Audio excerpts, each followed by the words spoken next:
আলু ভাজা, ট্র্যাডিশনাল বাঙালি আলু ভাজা কিভাবে হয় সেটা দেখাচ্ছি। কড়াইতে তেল দিচ্ছি, সাদা তেল দিলাম, একটু সর্ষের তেলও দেবো, একটু মিক্স করে করব।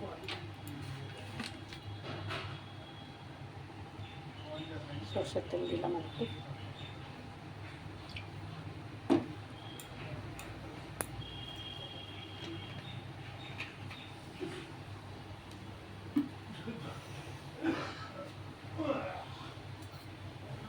গরম হচ্ছে তেল,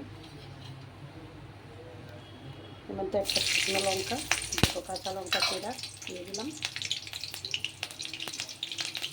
আলু এইভাবে লম্বা লম্বা করে পাতলা করে কেটে রেখেছি, ভালো করে ধুয়ে নিয়েছি।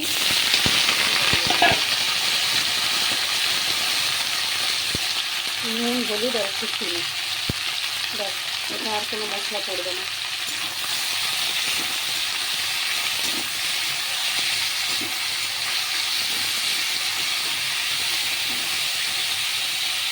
ভালো করে মিক্স করে নিয়ে এগুলোকে ঢাকা দিয়ে দেবো, যতক্ষণ না আলুগুলো একদম পুরো ভাজা হয়ে নরম হয়ে যাবে।